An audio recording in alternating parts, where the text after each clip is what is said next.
Thank you.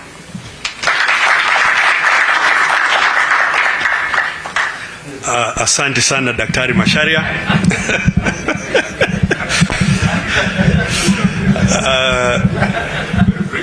Daktari Macharia, kama angeongea Kiswahili ndio mngeshangaa, manake Kiswahili chake ni sanifu sana. Nataka niwashukuru nyote kwa mazungumzo haya, na basi Daktari, I know he had tried to coach me how to say it in Swahili. Nilikuwa nataka niwaulize basi tusimame ili tumkaribishe Mheshimiwa Raila Amolo Odinga atuongeleshe. Karibu sana Waziri Mkuu.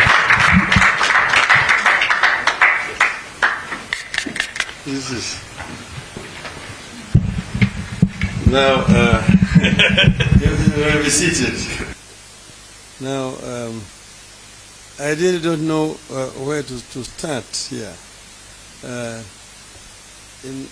Once upon a time, in my earlier incarnation, one of my early incarnations, I was in charge of petroleum, of energy in this country.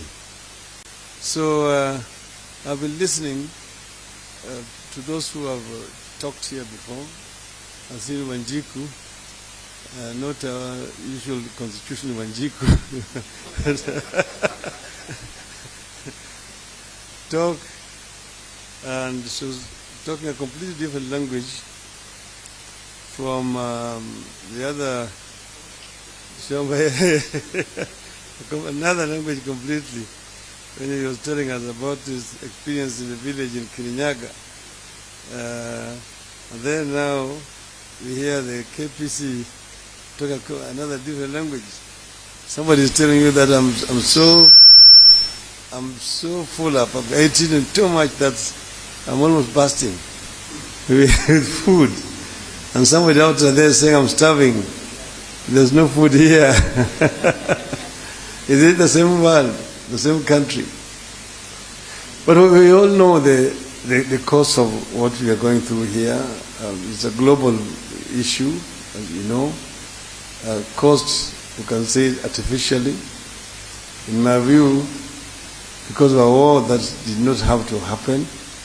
I don't know whether some wars have to happen, but because of that. Another thing is our preparedness as a country to deal with the situations like this.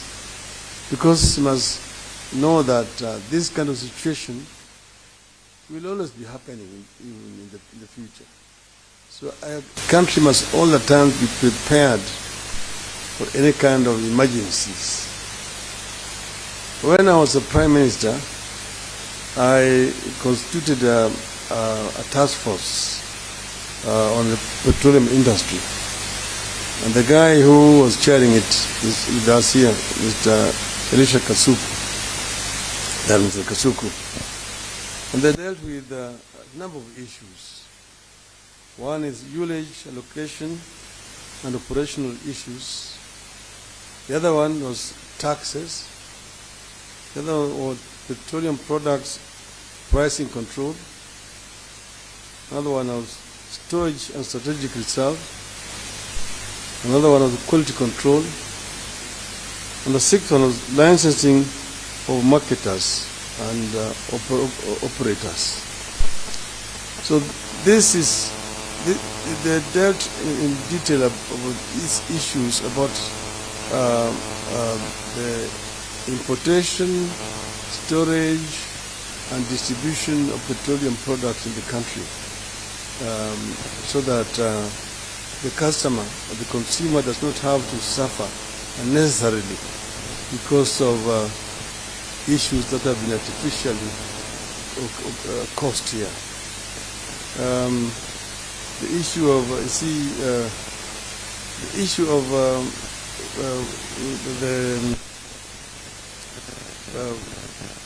the wholesaler and the relationship between the wholesaler and the retailer. Here you've got the big marketers who have got a bit of cushion because they've got the financial muscle, you know, to be able to pay or to borrow from the banks and bring in large stocks, which they can, if the small-scale dealer like the one in Kirinyaga cannot get, they then give their own outlets. So you now have these issues of monopoly, that you are the wholesaler, they are also the retailer at the same time. You're now competing with a small retailer out there in Kirinyaga. Now you ask yourself, je, hiyo ni ungwana? Hii ni ungwana kweli? So it is an issue that really needs to be dealt with properly, and because the government, of course, has also the strategic, the reserve to come in at times like this. But the government also does not have any other source. Government has to collect taxes from the people. And if the prices are much higher than the taxes the government is collecting, where does the government get that additional fund to pay?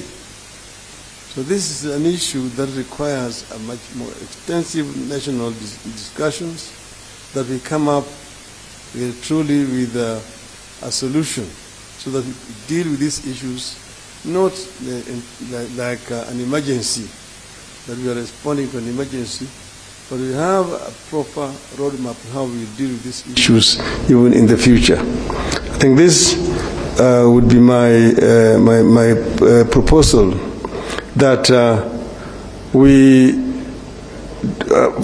cushion the consumer from the suffering which is going on right now at the moment. In future, I've also talked to our friend from the Kenya Pipeline Corporation. This country needs to address the issues of strategic reserves properly. And that we need to have strategic reserves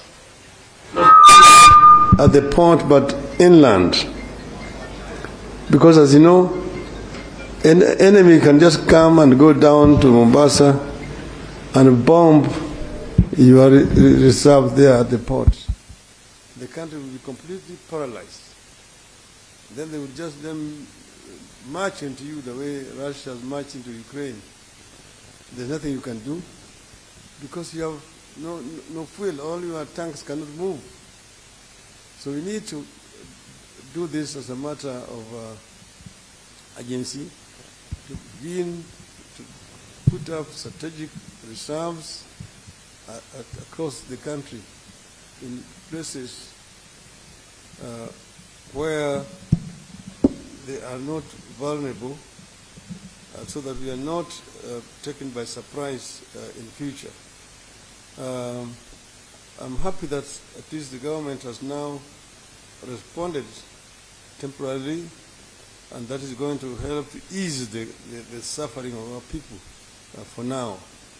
But I think that all the stakeholders in this industry need to sit down and work out a more comprehensive program of how to deal with this kind of situation in the future, in terms of importation and distribution across board. And if this is done, in my view, we will not be able to face a situation like this in the near future. It's a situation that is avoidable.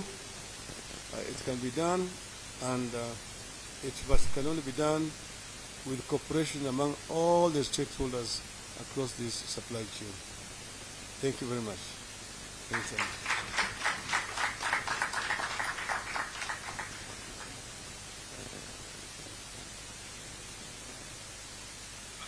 let us appreciate again the Right Honorable Raila Odinga. We want to come to a close, ladies and gentlemen, and again we want to really thank you for this presentation. We believe ourselves that the way to it's not enough just to highlight problems out there in the political podium, that it is far better, frankly, to sit together as sector, as industry, and craft solutions together. I think we are all sympathetic to what Mr.